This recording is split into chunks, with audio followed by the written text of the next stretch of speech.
This is Anarchast. Hey everybody, welcome to another edition of Anarchast. I'm Jeff Berwick. This is your home for anarchy on the internet.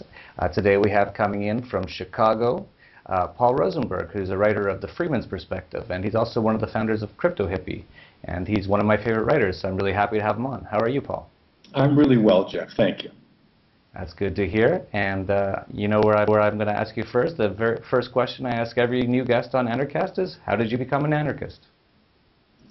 Okay, I'll try to condense a long story into a not too terribly long answer.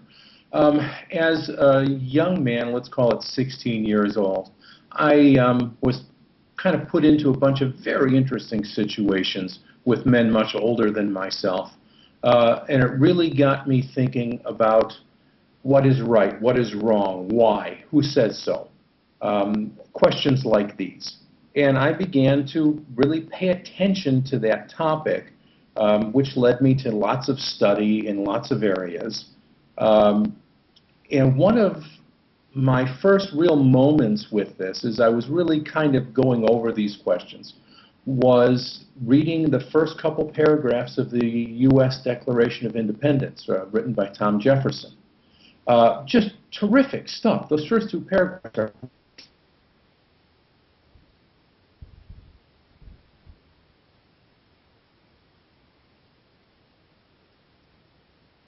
I looked at it and said, this is right. And my second thought was, but who believes this? Nobody acts like this is true. So I really pay a lot of attention to that subject, read all sorts of things, philosophy, theology, everything, over a number of years. Ayn Rand was particularly helpful to me. I have areas of significant disagreement with her, but at the time when I read her novels in particular, they were really very helpful to me. Even on areas where I might disagree with her, she was really asking interesting questions and isolating subjects that really mattered. It was immensely helpful to me. My real position into anarchy, however, is a moral one, and that is that voluntarism is really the only moral way for humans to live upon Earth. I don't take your stuff, you don't take mine, we agree on what we do or we don't do it. And anybody who takes things by force is immoral. That's really my central position.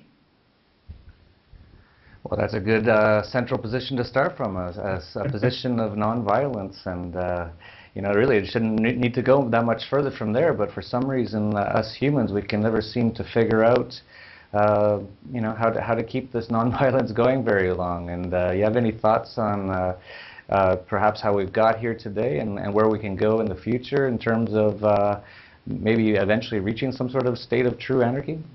Yeah, boy, there's a lot of them. The real problem is that people get sucked into this themes of collective identity.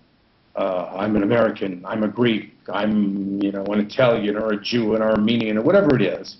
And they become conscious of themselves. They think of themselves as members of a group, which is, of course, the position that's promoted by states, with, backed up by massive force and massive, I don't know what to call it, conditioning exercises that really persist through almost everybody's life.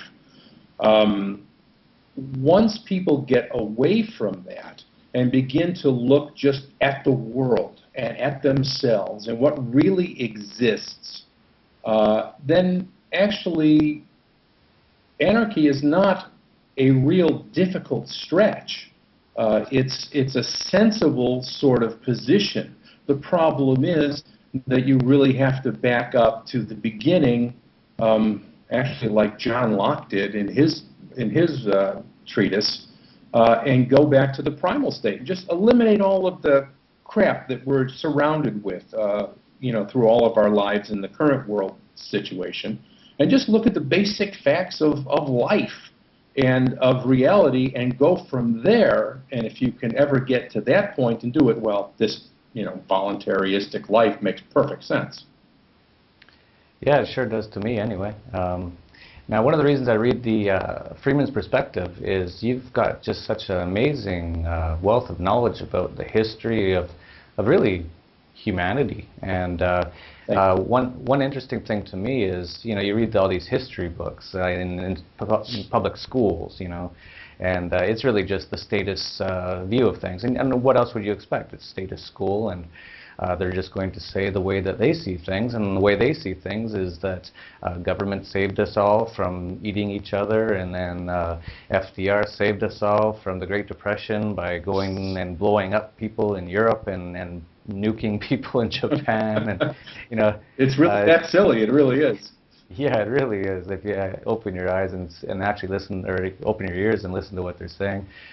But you've got such a much better view of how humanity came to be and how we got to where we are today. I don't know if you could maybe talk a little bit about some of your views on the past that most people probably don't or may not understand from your perspective about how we evolved as humans and how governments came to be and that sort of thing. Okay. Let's see, where shall I begin? One of the interesting stories of history that is present, but it's never been told, and it's really hard to see if you look at the school textbooks and all of those things and the explanations that you find on a lot of museum walls. If you actually look at the artifacts, then you could get this. But if you look, we had a really interesting early human history. There were at least 4 ice ages. So everything that happened in those times is pretty well lost. Ice covered, most of the habitable part of the planet, and all of those artifacts are lost. But coming out of the Ice Age, we have this really good, clear picture of what happens to people. So coming out of the Ice Age, there are various groups of people, and I'll simplify here, but the ones that really led to Western civilization, if you will, were a group of farmers that came down from what is now Armenia into Turkey and ultimately into Mesopotamia. And you can see from the history of these people how the first states were formed and what happened. And to be very, very, very brief, what happened is these were farmers who came down and they were essentially moving slowly from place to place. And remember, there were only about 5 million people on the entire planet in those days. And when around was that? What? Let's call it 8,000 BC, somewhere in that area. That's really where our history begins, at least as far as being able to make good sense out of it. So these people are coming down, and one of the places where the place where they stay and stay put is in Mesopotamia, between the Tigris and Euphrates River. And the reason they did that is because it flooded every year, and the soil was renewed every year. They didn't have to keep moving along to find fertile fields every 2 or 3 years. They didn't understand crop rotation in those days. So this area would flood every year and would refresh the soil so they could stay put and stay in one place. And this is where you get the very first leather makers and musicians and woodworkers and artists and everything else that the metal workers, it all begins right there, because they're permanent and they could save their surplus and use it and specialize in these sorts of things. And once this happens, they become, for that era, rich. Then came in the herdsmen, the people that were used to hunting and herding mammals. And they came in and set themselves up as lords above these people. And there's all sorts of really interesting little side stories in there. But that's really where rulership begins. And then, of course, they very quickly set up priesthoods of a sort, which were the intelligentsia, that told people that it was their duty to obey the king or emperor or whatever potentate name he gave himself. Because the fact is that just forcing people to give them your stuff is very difficult and very expensive. You have to have a lot of soldiers. You have to, have soldiers that are going to get hit with a shovel because somebody gets ticked off. So you need people to be taught that it's their duty, that if they don't do it, God won't be pleased with them, or they'll have a bad harvest because the forces of the universe will be against them, or whatever it may be. But you can see the formation of all of this right there in Mesopotamia. Let's call it 6,000 something BC. And that was just the beginning, obviously, of how these things all started. And I think you would agree, and you just sort of brought it up there, that a lot of people say that it's thanks to governments or thanks to states that we have a fair amount of wealth, but it's actually the opposite, as you just explained. Right. People create wealth. It's entirely the opposite, yes. That's right. And so the state can actually exist until there is actually a functioning economy and that sort of a thing, and that's exactly what happens. But people nowadays are taught that it works the other way around, and the only reason that we have anything is because the governments have stolen half our money and do all these things they do. It's just crazy. Yeah. So, knowing what you know about what was happening about 10,000 years ago, we really haven't seemed to change all that much as humans, have we? No, unfortunately not that much. Although, things have picked up, especially since, let's call it the 1500s. We had a real interesting burst. The big issues, a surprising issue, was the location or the discovery by the Europeans of the American continents.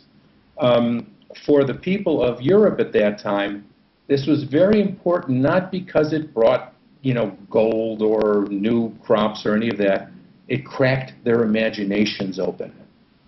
And all of a sudden, there were new continents. There was a whole new world with strange animals. And the reports, from the Americas back to Europe were they sold like hotcakes. I mean, they were just, the most popular things. People were dying to get their hands on them. What's there? They have different animals. They have different crops. There are some strange, savage people there. Who are they? Where did they come from? It cracked open the imaginations of the Europeans, and a lot of good things followed. Probably one of the most important things was the work of Francis Bacon, defining what we loosely call the scientific method. Bacon wrote a lot of important things, and it's really unfair to characterize it that way, but it really was the beginning of intelligent use of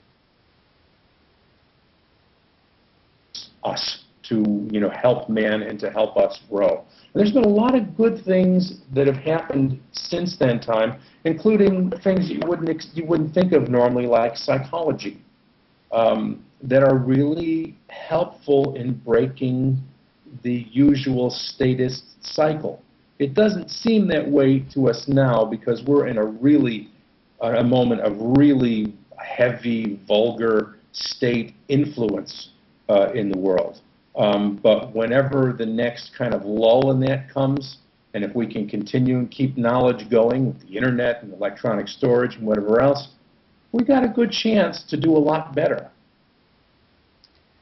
Yeah, I think the internet is sort of our last hope. I kind of look at it, it's sort of interesting how Jesus back 2,000 years ago was basically fighting the state, is what he was doing, and the state killed him, and really we're 2,000 years later, and it's actually even way worse now. It's the state has such a stranglehold on so many things, and I look at the internet as almost like the new Jesus. It's like our savior. That's what actually has come. Right, that's going to give us our chance. It's a fair comparison, yes. Yeah, so I'm not saying I think the internet is the savior from some god in outer space. I'm just saying that there's parallels to be drawn. Yeah, it's really interesting. I wonder what would have happened if there wasn't Americas back then, if there was no new continents to discover. I wonder if we would have just toiled away forever and just gotten worse and worse. And of course now, there is no new continents to discover unless I have my Google Maps not working properly. I haven't seen any other continents on the planet. Well, you know what? Actually, we are very close, and we're very close to having not only new continents, but new planets. In 1969, then we had men walking on the moon.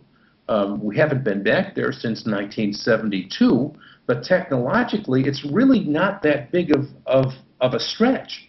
It's just massively sad that nobody has done anything serious since then. But just a few more steps technologically, and getting all of this out of the hands of the state, who I really don't think wants people leaving the planet. We have worlds waiting for us, and when that happens, it will be a very big deal indeed. Yeah, well, definitely that would be massive, and I can't wait. I'd like to get off here at some point, unless things change. Unless we actually can go back to some sort of a real, or actually progress to an actual more a state of anarchy, which actually I think is possible. I think people really don't realize how fast we're advancing right now as humanity. If you think about it, even 150 years ago, where were we? Most of us were living on farms. Right. We'd have a lifespan of about 40 years old. We'd marry the daughter next door. We'd never go more than 10 miles from where we're born. For the most part, there's of course some adventurers and people like that. For the most part, though, it was mostly just people like that. We didn't have any sort of technology at all, really. And now you look at it, I'm talking to you from Acapulco, Mexico right now, in real time, for free. It's just amazing how fast we're progressing. And so I think there's a ton of hope, and it's really going to be interesting how this latest round of statism falls apart. I think it has to fall apart. It's just a matter of how. Do you have any thoughts on what could sort of be the tipping points, or are we already at the tipping point? Well, I think a whole bunch of things are happening at once. One of the big things is to be when this financial stuff really hits the average guy. Right now, they're just propping it up with printed money, just as fast and hard as they can, at massive deficits, just to keep everybody from feeling any pain. But when it does really hit broadly, it's going to be a big deal, and it will shake people. At that point, people like us are going to have more people listening to us. It's very, very interesting. You're talking about the internet. When I started with the freedom people, you know who I mean, the objectivists and libertarians and all of the people that are more or less interested in liberty. There were just, overeducated, overstudious people from big cities were 90% of the crowd or more. Now with the internet, there's guys in Topeka, Kansas, and Denton, Texas, and tiny little towns who get it, and who get it really well. That was unheard of 20 years ago.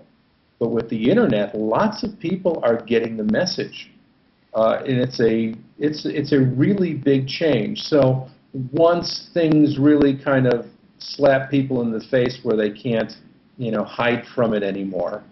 And if our guys, are kind of sensible and don't go around screaming, "I told you so," which, really doesn't help anything. It's going to be hard, though.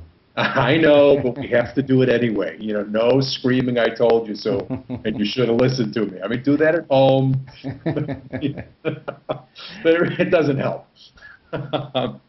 But there are going to be a lot more people listening, and it gets very interesting at that moment. It'll be very interesting to see what happens. Yeah, I think we're already starting to see that. You talked about people in Topeka, Kansas. We've got people from Nepal listening to us right now. We've got people from all over the world. You can be in a little village in the middle of nowhere in some country you've never even heard of, Bhutan, and you can get access to all this information. So actually, they all have an advantage, because a lot of the Westerners still think that education comes from those places called universities, which are basically mostly just your 13th to 17th year of indoctrination, right. And a lot of it is just actually propaganda for the most part. So, well, depending on what you take, of course. But if you right. take anything that's not pure, well, even the sciences are all corrupted now, thanks to mostly government involvement in funding things. You look at the medical field for the most part, unless you're actually a guy who puts broken arms together or something. But if you're actually talking about someone who's supposed to be learning about how to heal people, there's nothing about healing people in the medical system anymore. It's all about hiding symptoms and actually getting them more sick so you can sell them more drugs, even though that's not what they outright say. That's exactly what they do. And Right. so there's real opportunities now for these. You know, we have 7 billion people on the earth now, and all of them have access to the top knowledge if they're just willing to look for it and search for it, because it's not right there on the front page of Google. You have to actually search a little bit, but it's all out there. So it's a really amazing time.